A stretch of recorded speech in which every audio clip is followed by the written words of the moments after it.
काला साया। यूं तो बनारस घाट अपनी खूबसूरती के लिए बहुत प्रचलित है, पर घाट के किनारे कई राज लिए बैठे हैं। ये कहानी शुरू होती है बनारस के घाट के पास बने ममता निवास से, जहाँ प्रिया लाल जोड़े में ममता के घर उसकी बहू बनकर आती है। आओ आओ बहू, घर को अपने पैरों से पवित्र करो।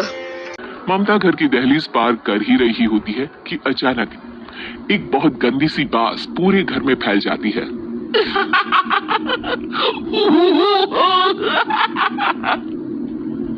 ये बदबू और ये आवाजें, ये कौन हंस रहा है माँ? अब ये पड़ोसी ना हमारे थोड़े अलग से है। कहाँ हम शाकाहारी और ये मांस मच्छी खाने वाले। छोड़, तू ध्यान मत दे और गृह प्रवेश कर। और हाँ बहू, अपनी सास की एक बात हमेशा याद रखना, इन पड़ोसियों से तो कभी बात नहीं करेगी। अच्छे लोग नहीं है ये। अपनी सास की ये बात मानेगी ना बेटा? हाँ माँ, जो आपकी मर्जी, मैं उनसे बात नहीं करूंगी। अगले दिन प्रिया अपनी पहली रसोई बनाने रसोई घर में जाती है।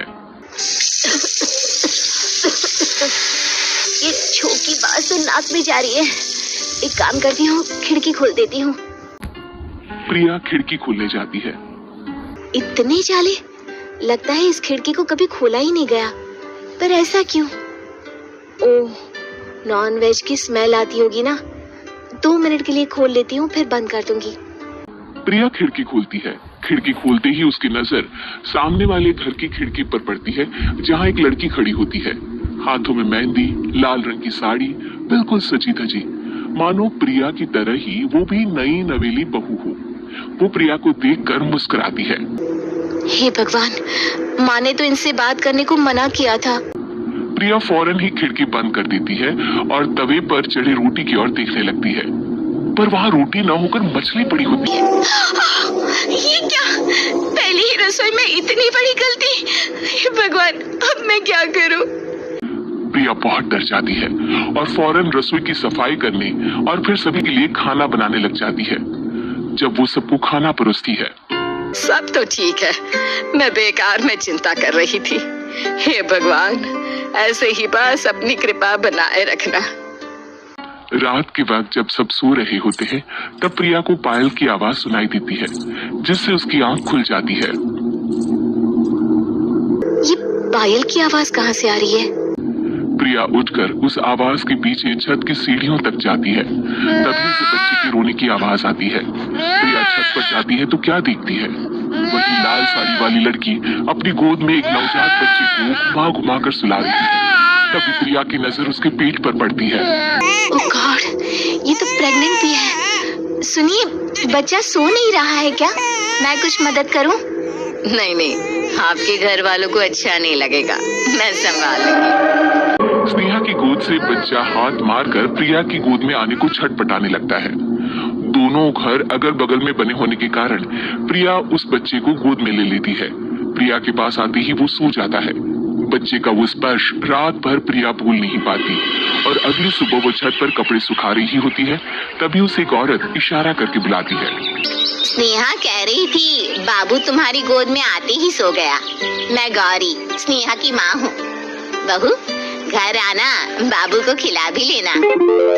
शाम को जब घर पर कोई नहीं रहता, बच्चे से मिलने के लिए प्रिया छिपकर अपनी पड़ोसन के घर चली जाती है और कुछ देर बच्चे को खिलाकर वापस लौट आती है।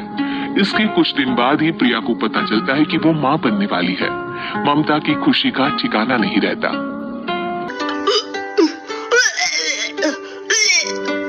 माँ जी, पता नहीं क्यों उल्टी आ रही है।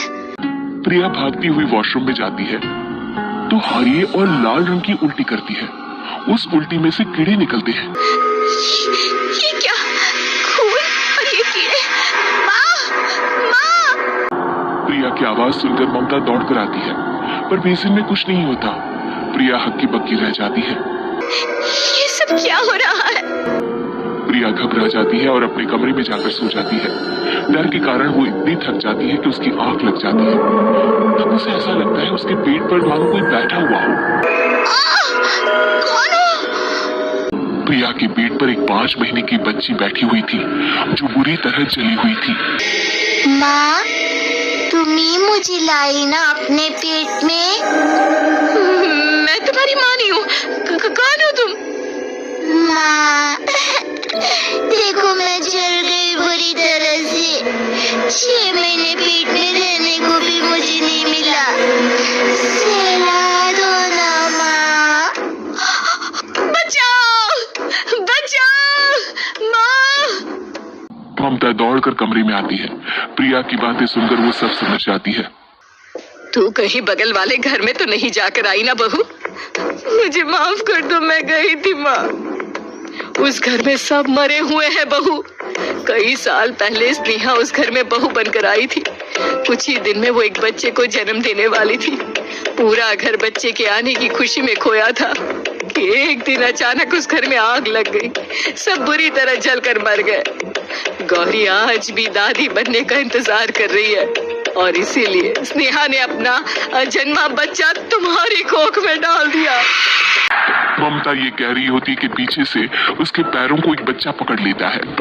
दादी दादी। माँ, स्नेहा की गोद में यही बच्चा था। ये बच्चा कौन है फिर? तेरी मौत है। तेरी भी दादी। जिस चीज का ममता को डर था वही हो गया। ममता निवास के ऊपर मौत ने चादर बिछा दी थी। प्रिया का पेट ऐसे बढ़ जाता है मानो 9 महीने का हो। 2 हाथ उसके पेट से बाहर निकलते हैं।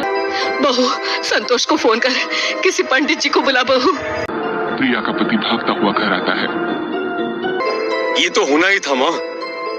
तेरा बाप तेरे सामने आ गया तो तू सह नहीं पा रही है। स्नेहा घर में आग लगी नहीं थी, माँ ने लगाई थी प्रॉपर्टी की लालच में। और वो बच्चा मेरी पहली पत्नी का बच्चा है, मेरा बेटा, जो कि उस आग की चपेट का शिकार हो गया था। मैंने तुमसे ये सब माँ के कहने पर छुपाया था। मुझे माफ कर दो प्रिया। तुम अगर चाहो तो यहाँ से जा सकती हो। मैं तुम्हें किसी भी बंधन में रखना नहीं चाहता। मेरी शादी हुई है आपसे, मैं आपको छोड़ नहीं सकती, पर उससे पहले हमें स्नेहा, उसकी माँ और बच्चे की आत्मा की शांति करवानी होगी।